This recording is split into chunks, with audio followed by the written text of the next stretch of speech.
রাজন্য আমল থেকে প্রায় ১০০ বছর ধরে চলে আসছে ঐতিহ্যবাহী কের পুজো। মঙ্গলবার আগরতলার রাজবাড়িতে নিয়ম নীতি মেনে এই পুজো অনুষ্ঠিত হয়।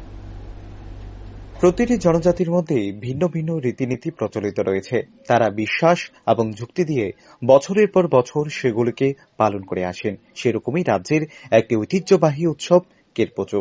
এই পুজোর প্রচলন করেছিলেন রাজ্যের তৎকালীন রাজারা। যুগ যুগ ধরে সেই পুজো একই রকম ভাবে রাজ্যে চলে আসছে। তবে বর্তমান সময়ের সাথে সেই পুজোতেও কিছুটা পরিবর্তন এসেছে। সাংবাদিকদের সামনে রাজবাড়ির পুরোহিত কের পুজোর বিষয়ে বলেন, রাজকীয় ব্যবস্থায় এই বেদান্ত, রাজ্যবাসীর মঙ্গল কামনায় এই পুজো করা হয়। তিনি বলেন, খার্চি পুজো 7 দিনের পর শনি বা মঙ্গলবারে কের পুজো করা হয়। কের পুজো হচ্ছে সম্পূর্ণ তান্ত্রিক পুজো। শিবানা বা বেষ্টনীর মধ্যে এই পুজো করতে হয়। এটা রাজ্যবাসীর মঙ্গলার্থে এই কের পূজা করা হয়।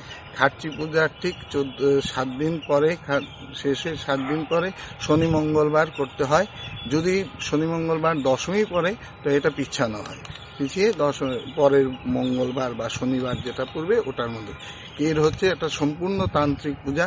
এটা আমাদের কর বা গণ্ডি বা বেষ্টনী দিয়ে এর মধ্যে করতে হয় এবং রাজন্য আমল থেকে এই কের পূজা চলে আসছে এবং এটা জাতি উপজাতির মঙ্গলার্থে করা হচ্ছে।